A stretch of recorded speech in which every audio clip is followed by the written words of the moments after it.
హరి ఓం. పరమేశ్వర స్వరూపైన సభకి నమస్కారం. నర్మదా నది ఈ కారణం చేతనే అంత ప్రశస్తిని పొందింది. అది సాక్షాత్ శివలింగ కోటుల్నికి కన్నతల్లి కడుపులో పెట్టుకుని ఉంటుంది. ఆ ప్రవాహం తరిగేది కాదు, అది నిరంతరము అలా ప్రవహించి వెళ్ళిపోతూ ఉంటుంది. అంత అద్భుతమైనటువంటి ఆ నర్మదా నది ప్రవాహము ఏది ఉన్నదో అది మీరు భారతదేశ పటంలో ఎక్కడ నిలబడి ఉండండి, ఒక్కసారి నర్మదా అని స్మరిస్తే చాలు. నర్మదా అని పిలిచి అమ్మవారిని భావన చేసి మీరు ఒక్క నమస్కారం చేస్తే చాలు. నర్మదా నది జలముల యొక్క కలశ ఇంట్లో ఉంటే చాలు. జీవితంలో ఒక్కసారి నర్మదా నది యొక్క ప్రవాహాన్ని చూడగలిగితే చాలు. అది ఒక్క పాపాన్ని కాదు, కొన్ని లక్షల కోట్ల పాపములను కాల్చివేయగలిగినటువంటి ఇంధనము. ఏమిటి? స్నానం కాదు, మజ్జనం కాదు, ప్రోక్షణం కాదు, నదీ జలాల వీక్షణ. అలా వెళ్ళి ఓసారి నది వంక చూసి వచ్చేస్తే చాలు. అందుకే నర్మద లాంటి నది లేదు అన్నారు. నర్మద నర్మదయే. నర్మదకి సాటి చెప్పడం చాలా కష్టం, అంత అద్భుతమైనది. అయితే మీరు ఒక్కటి గమనించవలసి ఉంటుంది. నువ్వు మరి ఏ రోజు చెప్తే ఆ రోజే ఆ నదితో పోల్చడం కష్టం అంటావు ఎలా అని. అంటే మీరొక్కటి గమనించాలి, ఏ నదికి ఆ నదికి పోలిక లేదు అంటే అన్ని గొప్ప నదులకు వారసులం మనం. అప్పుడు పరమ సంతోషం పొందవలసిన వాళ్ళం ఎవరం? మనం. ఇన్ని నదులు మనవి, ఇన్ని నదుల జలాలు తాగేది మనం, ఇన్ని నదుల్ని పూజించేది మనం, ఇన్ని నదుల తీరాలు మనవి, ఇన్ని నదులు భారతదేశ వైభవంగా భగవత్ స్వరూపాలలోంచి వచ్చినవి, పాపములను తొలగతోయగలిగినవి. అటువంటి సనాతన ధర్మంలో పుట్టి అటువంటి నదులకు నమస్కరించి నదుల యొక్క స్తోత్రాలు విని చదవగలిగినటువంటి స్థితిలో నాకు జన్మనిచ్చినటువంటి ఓ ఈశ్వరా, నీకు అనేకానేక నమస్కారం. అందుకే నర్మద యొక్క గొప్పతనం గురించి శంకర భగవత్పాదాచార్య స్వామి వారు ఒక మాట చెప్పారు. ఆయన అన్నారు, విరించి విరించి విష్ణు శంకరస్య స్వకీయ ధామ వర్మదే అని తదీయ పాద పంకజం నమామి దేవి నర్మదే అన్నారు. అన్ని నదులు భగవంతుడికి నమస్కారం చేస్తాయి, అధిష్టాన శక్తులు. ముగ్గురు మూర్తులు కూడా ఎవరికి నమస్కారం చేస్తారంటేట వచ్చి నిలబడి నమస్కారం చేసి తేజస్సు మాకు కావాలి అని అడిగి, ఆ నది యొక్క అధిష్టాన దేవతానుగ్రహంగా తేజస్సు ఎవరు పొందుతారు అంటే సాక్షాత్తుగా విరించి విష్ణు శంకర స్వకీయ ధామ వర్మదే అన్నారు.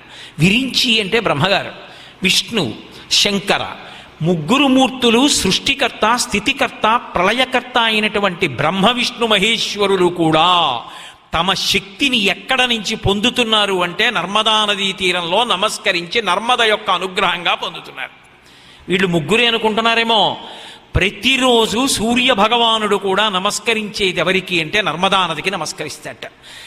వేళ తప్పకుండా ఈ భూమండలం చుట్టూ తిరిగొచ్చి కర్మఫల ప్రదాతనై కర్మలకు సాక్షినై నిలబడగలిగినటువంటి శక్తిని అనుగ్రహించమని సూర్యుడు నమస్కరించేది నర్మదా నదికి. అటువంటి నర్మదా నది దగ్గరికి వెళ్ళడం, అటువంటి నర్మదలో స్నానం చెయ్యగలగడం ఎంత అద్భుతమైనటువంటి విశేషమో మీరు ఆలోచన చెయ్యండి. అందుకే శంకరులు నర్మదా నది వైభవం గురించి చెప్తూ ఓ మాట అంటారు. అది ఏమి చెయ్యగలదు అంటే తతస్తు జీవ జంతు, కేవలం ఏదో మనుష్యులకు మాత్రమే కాదు, అది సమస్తమైనటువంటి జీవులకు జంతువులకు అన్నిటికీ కూడా తతస్తు జీవ జంతు తంతు భుక్తి ముక్తిదాయకం అంటారు. అన్నం పెట్టాలి అంటే ఈ లోకంలో అన్నాన్ని పెట్టగలిగిన అన్నపూర్ణ స్వరూపంగా ఉండేది ఎవరు అంటే నర్మదా నదియే. ఒకరికి కాదు. తతస్తు జీవ జంతు తంతు భుక్తి ముక్తిదాయకం. భుక్తినివ్వాలన్నా అన్నం పెట్టాలన్నా నర్మదకే చెల్లింది. అన్నం తిని శరీరం పెరగడం కాదు, దీన్ని అన్నవికారం అంటారు.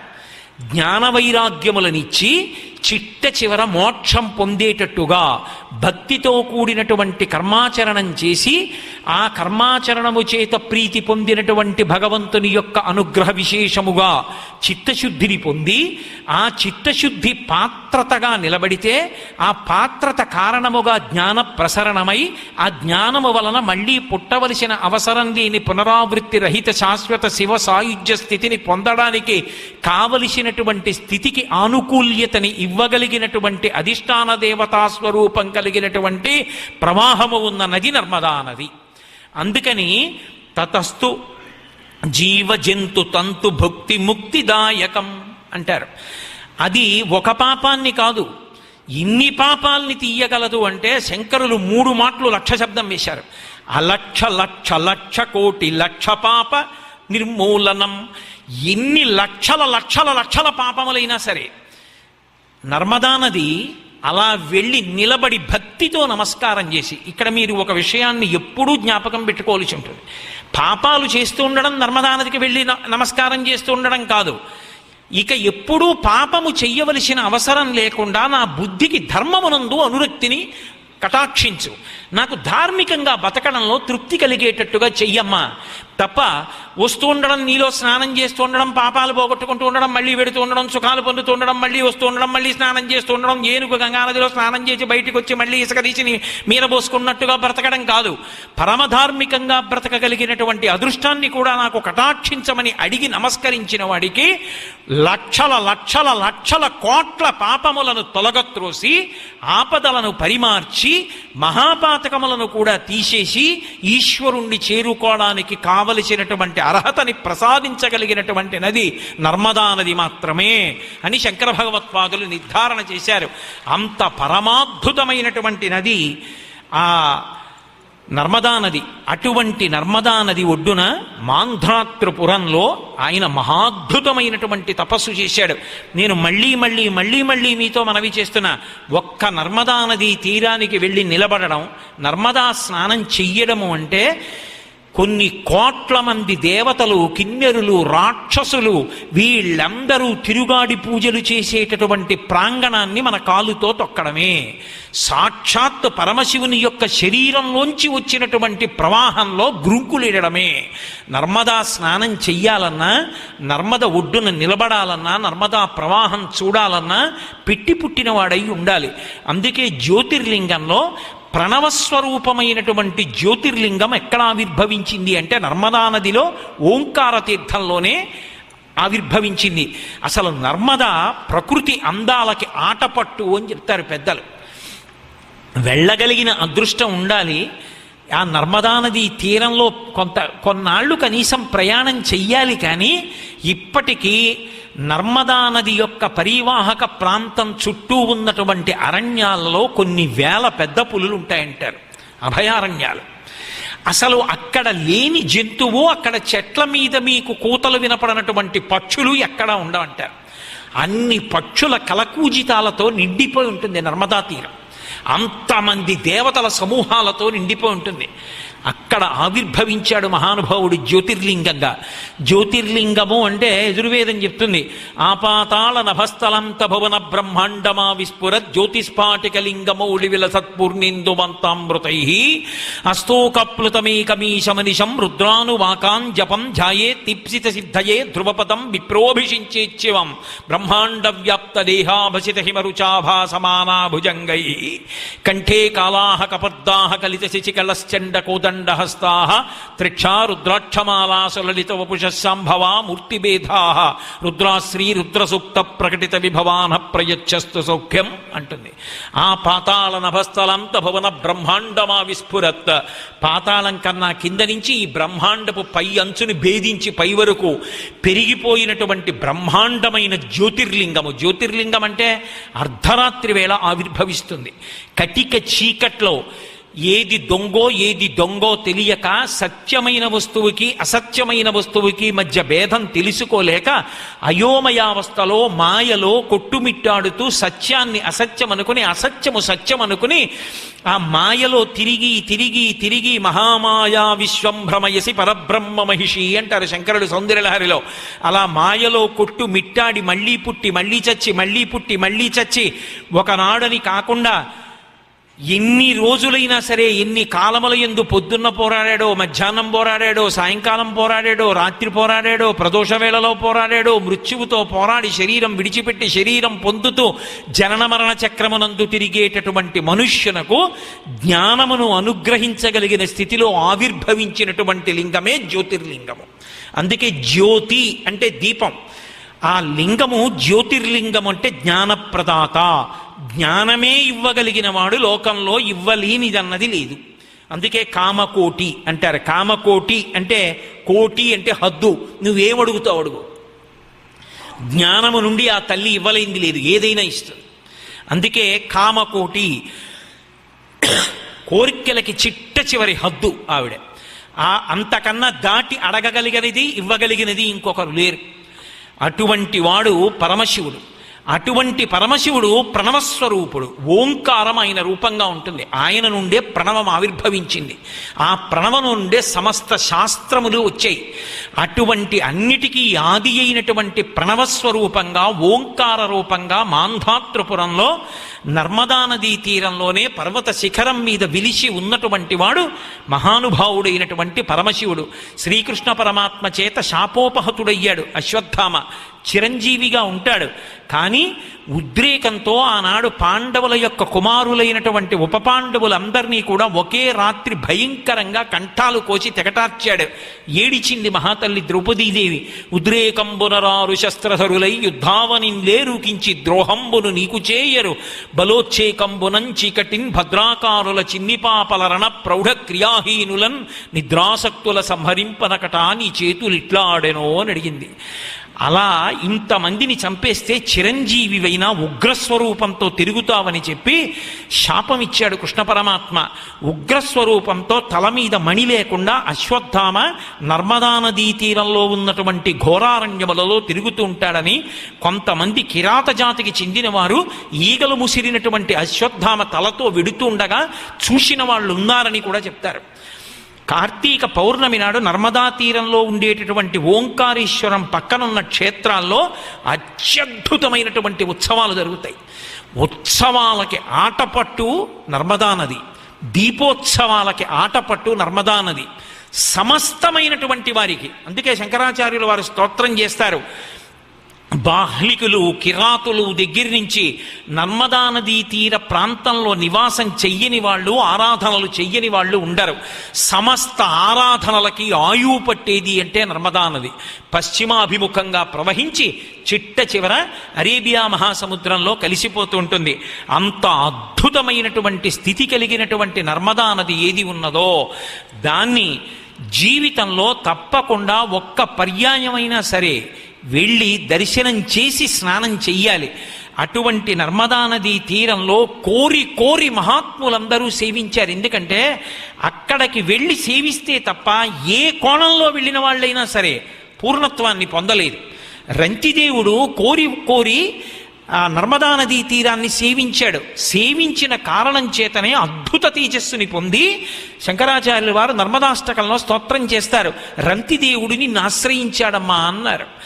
దానం చెయ్యడం కాదు, దానము ద్వారా తరించిన వాడు రంతిదేవుడు.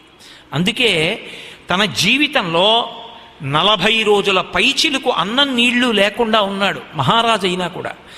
ఎవరో ఆఖరికి అయ్యయ్యో పాపం ఇలా ఉండిపోయాడని ఒక పాత్రతో పాయసం, కొన్ని మంచినీళ్లు తెచ్చిచ్చారు. ఇలా తినబోతున్నాడు. అవతల వాళ్ళు అడిగారని పెట్టడం కాదు, అవతలవాడు విష్ణు స్వరూపంలో వచ్చాడు. నేను తింటే ఉంది, శరీరం పడిపోతుంది. కానీ పరమేశ్వరుడికి పెట్టి బ్రతికినదేదో అది బ్రతుకని నమ్మాడు. ఎదురుగుండా వచ్చినటువంటి వాడు ఆకలి అన్నాడు, పాయసం పెట్టేశాడు. మళ్ళీ ఎవరో వచ్చాడు, ఇంకొంత పాయసం పెట్టేశాడు. అయిపోయింది పాయసం, మంచినీళ్లున్నాయి. ఆ నీళ్లు కంఠంలో పోసుకోబోతున్నాడు. గబగబా ఒక వ్యక్తి వచ్చాడు. అయ్యా ఎంతో ఆకలితో ఉన్నాను, పట్టాడు అన్నం పెట్టమన్నాడు. రంతిదేవుడు ఒక మాట అన్నాడు. అసలు ఆ పద్యం పోతన గారికి అలా పడింది. అన్నము లేదు. ఎంత బాధపడ్డాడో. ఈ నీళ్లు కూడా తాగనివ్వవా అనలేదు. అయ్యో ఆకలితో ఉన్నావు, పెట్టడానికి అన్నం లేదు. ఎంత దురదృష్టం. ఇది ఆయన బాధ.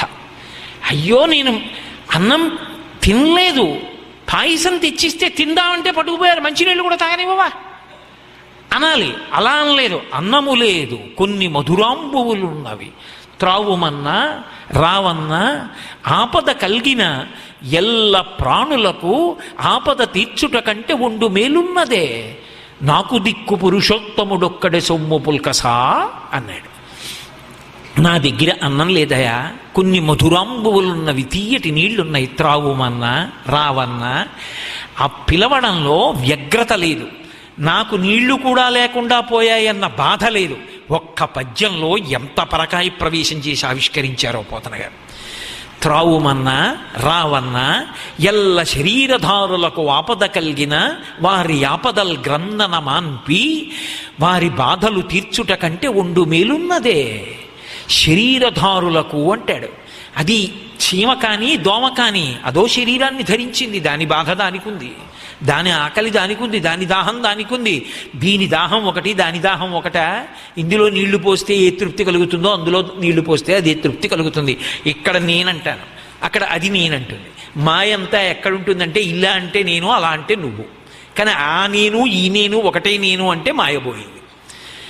ఎల్ల శరీరధారులకు ఇల్లను చీకటి నూతి లోపలం త్రెళ్ళక వీరునేమనుమతి భ్రమణంబన భిన్నులై ప్రవర్తిల్లక సర్వమున్నాతని దివ్య కళామయమంచో విష్ణునందుల్లము చేర్చితారడవి నుండుట మేలు నిశాచరగ్రణి అంటాడు ప్రహ్లాదుడు. ఆ మాట నోటితో అండం కాదు, సాధనలో రావాలి ఈశ్వర కృపగా.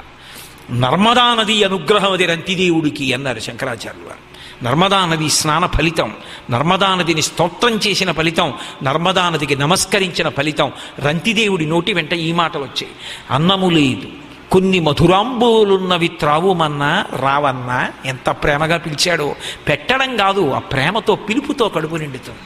రావన్నా ఎల్ల శరీరధారులకు ఆపద కలిగిన వారి ఆపదల్ గ్రంథన మాన్పి, శుభంబులు చేయుట కంటే నుండు మేలున్నదే.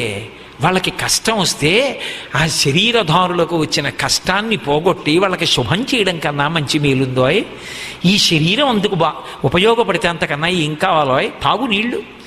మరి నీ దిక్కెవరంటావేమో, నాకు దిక్కు పురుషోత్తముడొక్కడే సొమ్ము పుల్కసా, నాకు పురుషోత్తముడొక్కడే దిక్కు. పురుషోత్తముడు అన్న మాట శ్రీ మహావిష్ణువుకు అన్వయం. ఆయన నాకు దిక్కు అన్నాడు. వచ్చినవాడు నీళ్లు తాగేశాడు, ఆయన ఏం బాధపడలా. ప్రాణం పోతే లెక్క పెట్టలా. దేవతలందరూ త్రిమూర్తులతో కలిపి ప్రత్యక్షమయ్యారు. అయ్యా మేమే నిన్నింత బాధ పెట్టిన వాళ్ళం, పరిశీలించిన వాళ్ళం, ఇంత కష్టపెట్టాం, తాగుతున్న పాయసం పుచ్చేసుకున్నాం, తాగుతున్న నీళ్లు కూడా పుచ్చేసుకున్నాం, నువ్వు బెంగపెట్టుకోలేదు. అంతటా విష్ణు రూపాన్నే చూశావు, వాళ్ళ తృప్తి నా తృప్తి అన్నావు. ఈ జ్ఞానము నోటితో చెప్పి అబ్బేది కాదు, నోటితో చెప్పిన వాడికి వచ్చినట్టు కాదు. అనుభవంలో ఈశ్వరానుగ్రహంగా రావాలి. ఆ ఈశ్వరానుగ్రహాన్ని కట్టబెట్టగలిగినది ఎవరంటే నర్మదా నది. అందుకే శంకరాచార్యుల వారు అన్నారు, రంతిదేవుడు దానము ద్వారా ఆ స్థితి ఎలా పొందాడు అంటే నర్మదా స్నానము వలననే. అందుకే కోరి కోరి పెద్దలైన వారందరూ కూడా ఒకరు ఇద్దరు అని కాదు. మీకు ఇందాక చెప్పే కదా, కద్దమ ప్రజాపతి కానివ్వండి, వశిష్ఠుడు కానివ్వండి, శిష్ఠుడు కానివ్వండి, శక్తి మహర్షి కానివ్వండి, బ్రహ్మగారు కానివ్వండి, విష్ణువు కానివ్వండి, శంకరుడు కానివ్వండి, నర్మదా నదిని సేవించని వాళ్ళు లేరు. ఋషులు, భక్తులు, కిన్నెరులు, కింపురుషులు, రాక్షసులు, దేవతలు, యక్షులు, గంధర్వులు అందరూ నర్మదని సేవించి తరించిన వారి. రంతిదేవుడికి అటువంటి అద్భుతమైనటువంటి భక్తి పండి జ్ఞానముగా మారి తాను పట్టుకున్నటువంటి దానగుణం జ్ఞానానికి కారణమై రమించగలిగాడు అంటే, తరించగలిగాడు అంటే నర్మదా నది స్నాన ఫలితం. అందుకే మీరు శంకరాచార్యకృత నర్మదాష్టకాన్ని పరిశీలించండి. మహాత్ములైన వారి పేరు ఒక్కటి కూడా శంకరాచార్యుల వారు నర్మదతో సంబంధం లేదని చెప్పలేదు. అందరూ తరించడానికి కారణం నర్మదా నదియే. ఇన్ని ఇవ్వగలిగిన నర్మద ఐశ్వర్యాన్ని ఇవ్వడం గురించి నేను ప్రత్యేకంగా మాట్లాడాలా? అసలు నర్మదా నది ఇవ్వలేనిదన్నది లేదు. అసలు నేనైతే ఏం చెప్తానంటే, వ్యక్తిగతంగా నా సలహా ఏమిటంటే, నూతన దంపతులు నర్మదా నదికి వెళ్ళి స్నానం చెయ్యాలని చెప్తాను. వంశం తరించేటటువంటి సంతానం ఆ నదీమ తల్లి యొక్క అనుగ్రహంగా కలుగుతుంది. మన దేశంలో లేని ఆచారాలు, అర్థం లేనటువంటి హనీమూన్లని పేరు పెట్టుకుని ఈ దేశం పనికి రాకుండా పోయిందానిలా ఎక్కడెక్కడో ఏవేవో దేశపటాలన్నింటినీ, పటంలో కనపడ్డ వాటినన్నింటినీ కూడా చొక్క పెట్టుకుని చూడవలసిన వాటికి కూడా పరిగెత్తవలసిన అవసరం లేదు. ఈ దేశంలో ఉన్న నర్మదా నది కన్నా, నైమిషారణ్యంలో ఉన్న చెట్ల కన్నా, ఇక్కడ ఉన్న ప్రకృతి అందాల కన్నా విదేశాల్లో ఉన్నటువంటి ప్రకృతి అందం గొప్పదైందా?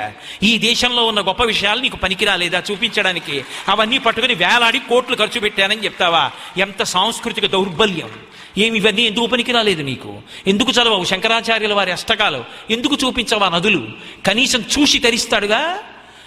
అటువంటి అద్భుతమైనటువంటి నదులు, అటువంటి నదులకు వారసత్వం మనది. ఆ నదులిచ్చిన సంస్కృతి, ఆ నదుల చేత పుణ్యపురుషులైనటువంటి మహానుభావులు, అటువంటి నది దగ్గరికి వెళ్ళి ఒక్కసారి నిలబడితే చాలు. ఇంతమంది నమస్కారం చేస్తుంటారు, వాళ్ళ నీడలోకి మనం వెళ్ళి నిలబడతాం. ఇంకంతకన్నా ఏం కావాలి?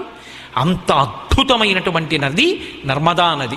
అటువంటి నర్మదా నది యొక్క పరిపూర్ణమైనటువంటి అనుగ్రహము మనకి కలగాలని, ఆ నది యొక్క అధిష్టాన దేవత సర్వకాలముల యందు మనందరినీ అనుగ్రహించాలని, చాలా తొందరలోనే మనందరం నర్మదా నదికి వెళ్ళి స్నానం చేసేటటువంటి అదృష్టం కలగాలని నేను ఇక్కడికే మన కోసమని బయలుదేరి వచ్చింది తల్లి నర్మద.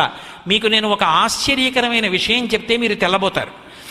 రేపు ప్రసంగాలు ప్రారంభం అనగా ఇవాళ మధ్యాహ్నం కాకినాడ వచ్చారు రామాచార్యులు గారు నా దగ్గరికి ఒక విషయం మీద.